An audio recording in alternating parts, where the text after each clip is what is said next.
Olá, bom dia, boa tarde, boa noite, turma, de Mundo dos Elétrons.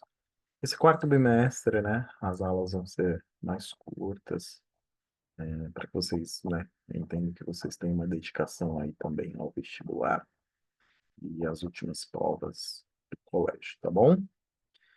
Só respondam aos questionários, tá? E é isso. Vou compartilhar a tela aqui.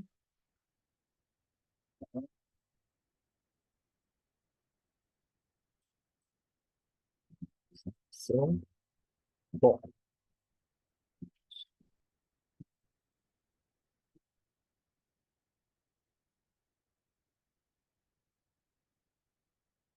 ok. Nossa aula de hoje é sobre tabelas periódicas. Bom, então, vamos lá. O que que é uma tabela periódica? Tá? É uma ferramenta, né, que vai agrupar os elementos químicos. Né? Existem elementos diferentes que são caracterizados pelos números de prótons, né, pelo número atômico. Então, é uma forma de organizar, né, essa classificação entre eles. Os elementos químicos vão mostrar tendências que vão agrupar-se. Tá? Tem alguns elementos que são o que mostram tendências parecidas com outros. E a gente tem uma tabela periódica, tá?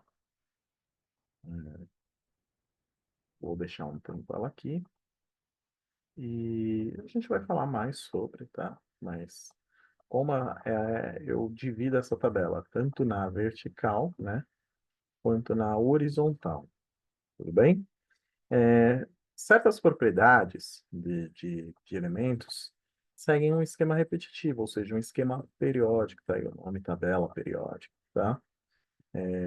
De elementos, de uma quantidade X de elementos em quantidade X de elementos, essas propriedades se repetem, tá? Então, quando você separa esses átomos que têm essas propriedades parecidas, né? Por exemplo, lítio, sódio, potássio, você cria grupos, tudo bem?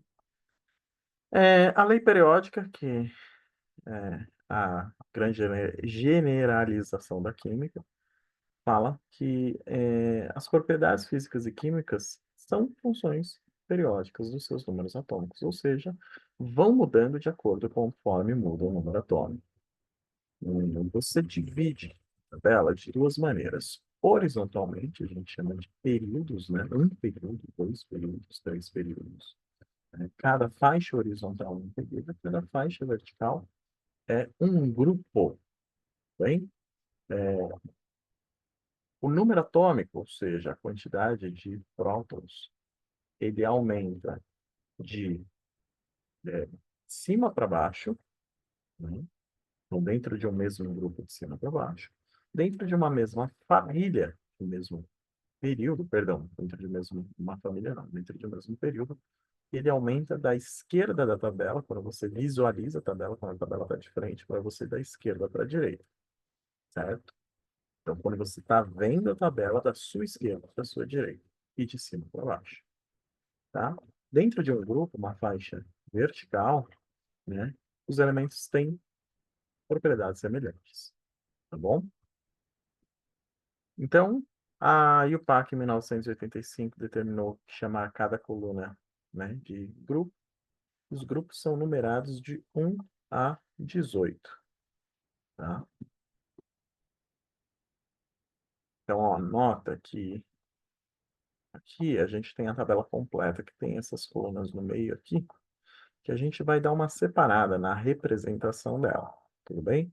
São as séries de lentanídeo, actinídeos, são geralmente quando a gente vê a tabela, são as faixas que estão lá embaixo.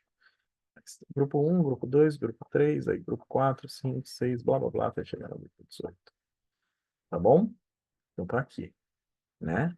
Cada grupo tem um nome. Por exemplo, grupo um, metais alcalinos. Grupo 2, metais alcalinos terrosos. Grupo 3, né? O 3B, não tem um nome específico, mas o grupo 13, família do boro, 14, família do carbono, blá, blá, blá, blá, blá, blá. Tá? Aí, essa é a representação mais comum. que essas duas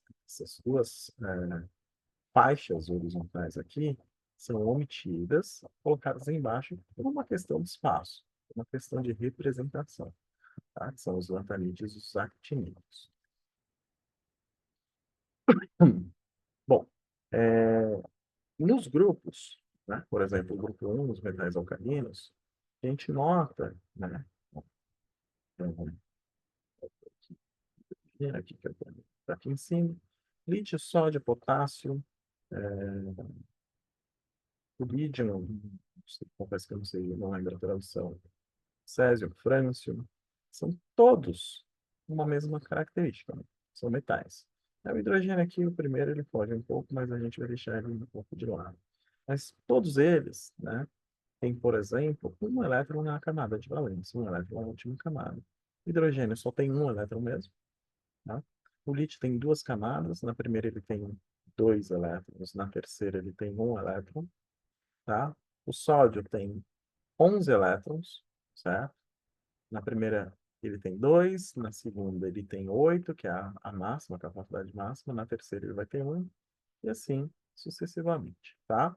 Todos eles têm um elétron na última camada. O que muda é qual é essa última camada, tá? Por exemplo, no potássio, a última camada é a camada 4. Ok? É isso, gente. Então, uma linha super rápida, tá? De tabela, só para mostrar como é a divisão. A gente vai segmentar essa aula em algumas partes. Próxima aula eu vou falar de raio atômico, tá bom? E respondam questionários. Os questionários agora são mais curtos, tá? Porque a gente sabe que o fim de ano é puxado para vocês, tá bom? Um abraço a todos e até a próxima aula.